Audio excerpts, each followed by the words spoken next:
uma eternidade de juízo condenada ali em 3 horas.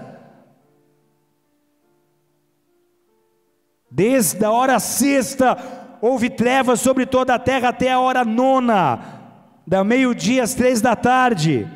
Deus meu, por que me desamparás? E aí, pensando nessa possibilidade, Jesus suou sangue. Ali ele foi esmagado, ali no Getsemane ele é esmagado pelo peso dos nossos pecados, ali ele foi golpeado, ali ele suou sangue, ali ele enfrentou mais do que a fúria do inferno, ele enfrentou o silêncio do céu.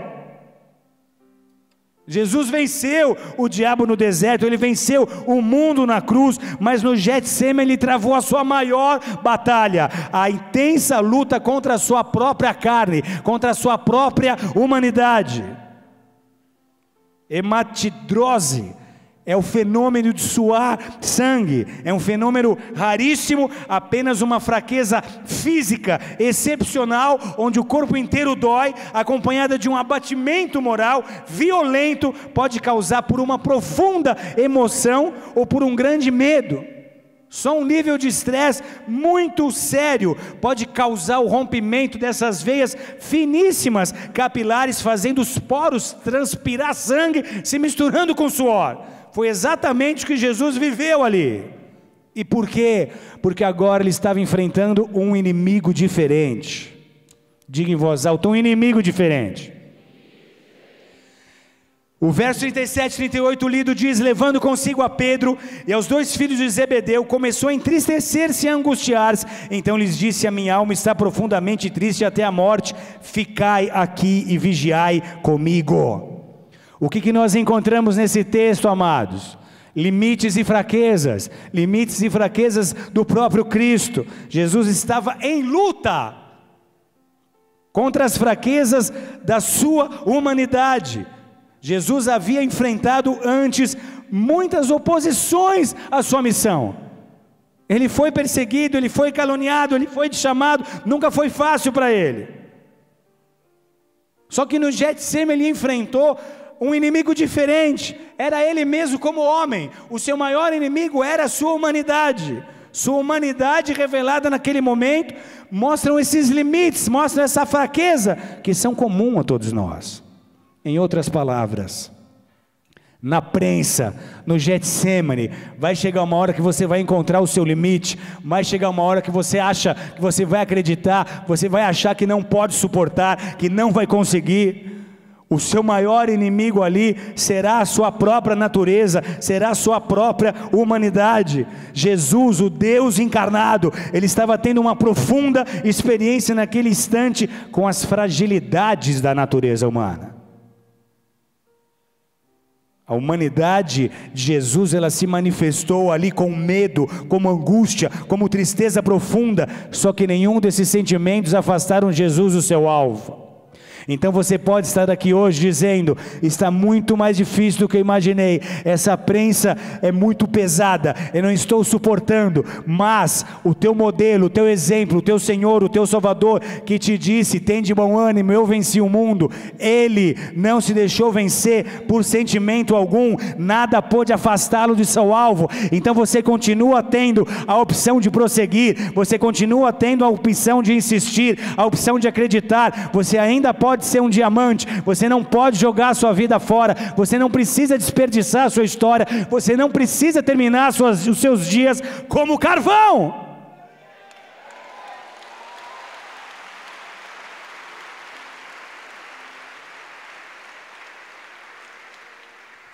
Por que essa luta foi terrível?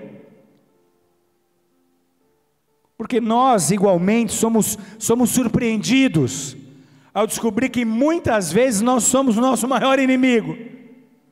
Quando nós entramos em luta contra os nossos próprios sentimentos, como medo, dúvida, angústia, quando nós cedemos à nossa vontade, nós estamos lidando com a forma mais sutil de engano possível, o auto-engano, o enganar-se a si mesmo.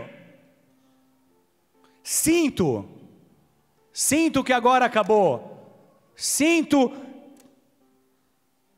que eu tenho que entregar o meu ministério, sinto que agora não vai mais dar certo, sinto que é o fim, sinto que é a destruição do meu lar. Você não foi chamado para viver pelo que você sente. Fé não tem nada a ver com sentimento. Na verdade, os seus sentimentos são enganosos, o seu coração é enganoso, o seu coração é corrupto. Fé não tem nada a ver com o que eu sinto. Fé tem a ver com o que eu sei. Fé tem a ver com o que eu sei. Deus nunca perguntou para Jesus: Jesus, como é que você está se sentindo? Nunca perguntou para Moisés: como é que você se sente, Moisés? Como é que você se sente, Davi? Como é que você se sente, Paulo? Você acabou de ser apedrejado, você está semi-morto. Como é que você se sente, Paulo? Ele nunca fez esse tipo de pergunta. Você está bem? Você está legal? Dá para aguentar? Quer que eu diminua o ritmo? Você não encontra nada assim na palavra. Se tiver meio puxado, me avisa, tá? Não, mas eu obedeço a Deus, não aos homens. Então você ainda não entendeu o reino e nem os princípios de autoridade sobre os quais esse reino está fundamentado. Deus vai usar a autoridade delegada para manifestar a sua vontade, e não é sábio quebrar princípios espirituais.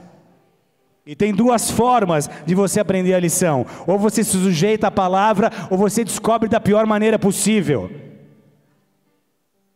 Diga para o seu vizinho: Deus quer a sua obediência, não a sua opinião. Você pode sentir o que você quiser,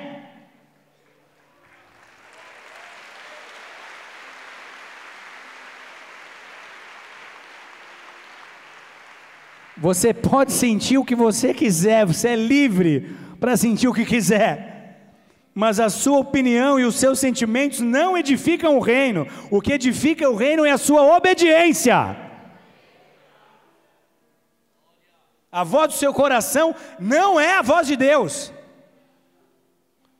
mas pode se tornar convenientemente parecida, muito parecida. É por isso que Jesus pergunta 3 vezes, que é para ter certeza de que aquela era a vontade de Deus e não a dele. Se possível for, afasta de mim esse cálice, mas não se faça a minha vontade, mas a tua. A prensa é terrível para mim, eu não queria ter que passar por isso, é difícil demais, mas não se faça a minha vontade, se faça a tua. Só assim, amados, nós recebemos a força que nós já não temos para permanecer firmes no alvo e no plano de Deus para as nossas vidas. Só assim nós vamos permanecer firmes, para que nós terminemos como diamante e não como carvão. Getsemane é o lugar da maior batalha espiritual que você pode enfrentar, porque você confronta a sua vontade com a perfeita vontade de Deus. Getsemane é o lugar em que um ser humano pode ter um encontro com Deus, é um lugar de paz, é um lugar de preparo para a obra que Deus preparou lá na frente. Jesus estava sendo preparado ali para o seu destino. É o lugar onde se adquire a coragem para enfrentar as lutas no ministério, para enfrentar as lutas do dia a dia, para alcançar a sua verdadeira vocação. É o lugar da revelação, é o lugar da rendição. Aqui eu me entrego, aqui eu não luto mais, aqui não há reservas, aqui eu baixo a guarda, aqui eu me rendo. Getsemane é o lugar da oração secreta. Getsemane é o lugar do tempo a sós com Deus, dos joelhos dobrados, da intercessão, enquanto outros estão dormindo, enquanto outros dormem. Getsemane é o lugar do gemido inexprimível, enquanto outros descansam. E o que Jesus fala para os seus 3 mais próximos discípulos, Pedro, Tiago e João? Ficai aqui e vigiai comigo. Ficai aqui. O que isso significa? Significa que Jesus sentia a necessidade de ter pessoas com Ele naquele tempo, naquele momento. Ele não queria ficar só. Ele leva os seus 3 melhores amigos, ele leva Pedro, Tiago e João. Jesus entendia que há algumas lutas que não podem ser experimentadas no isolamento ou em solidão. Existem lutas nessa vida que precisam ser divididas, precisam ser compartilhadas. Paulo entendia isso perfeitamente, por isso que ele nos exorta: levai as cargas uns dos outros e assim cumprireis a lei de Cristo. Gálatas 6:2. Repete em voz alta: levai as cargas uns dos outros e assim cumprireis a lei de Cristo. Aplauda o Senhor forte, porque Ele é santo. Dê a Ele toda a glória, dê a Ele todo o louvor.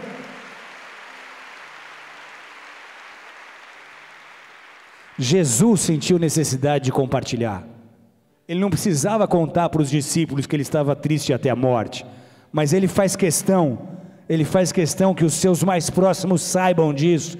Estou triste de verdade, não sei se vou suportar isso. Por quê?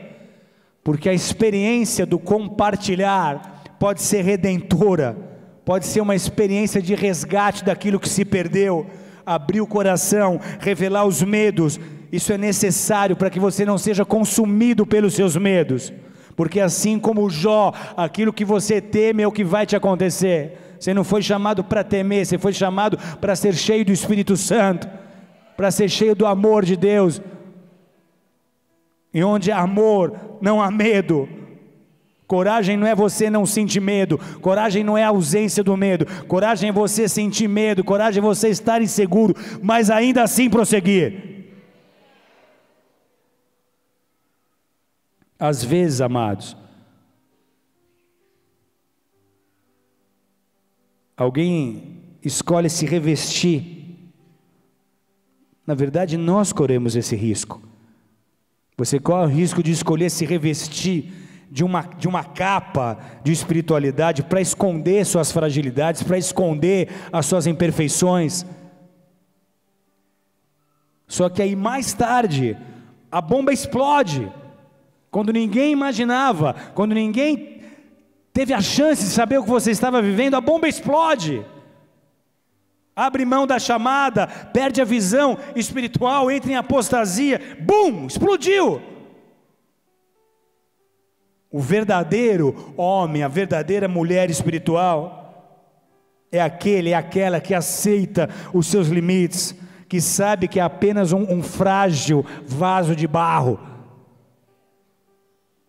Romanos 7:24, Paulo diz: desventurado homem que sou, quem me livrará desse corpo, do corpo dessa morte? Reconhecendo suas fraquezas, Jesus reconheceu as suas fraquezas. Existiam fraquezas na sua humanidade, até mesmo Jesus reconheceu que precisava de companhia para compartilhar as pressões daquele momento. Então, em momentos de luta, de questionamento, de dúvida, não se isole,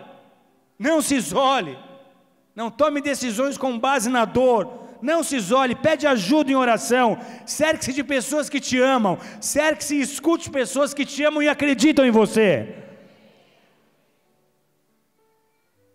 E o que mais nós vemos aqui, no verso 39, adiantando-se um pouco, prostou-se sobre o seu rosto, orando e dizendo: meu Pai, se possível passe de mim esse cálice, todavia não seja feito como eu quero, e sim como tu queres. O que nós vemos aqui? Seja feita a tua vontade, seja feita a sua vontade, seja feita a tua vontade. Jesus não estava se rebelando contra o Pai, quando ele pergunta se é possível o afastamento daquele cálice, o não passar por aquele sofrimento. Ele está expressando aqui o Pai, essa humanidade, essa dor, essa angústia.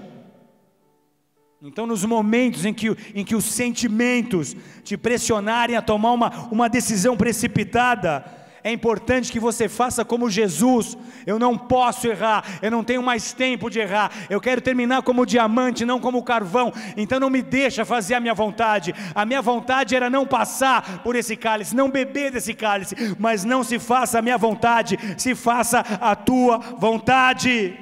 Que não seja como eu quero e sim como tu queres, que não seja como eu quero e sim como tu queres, que não seja como eu quero e sim como tu queres.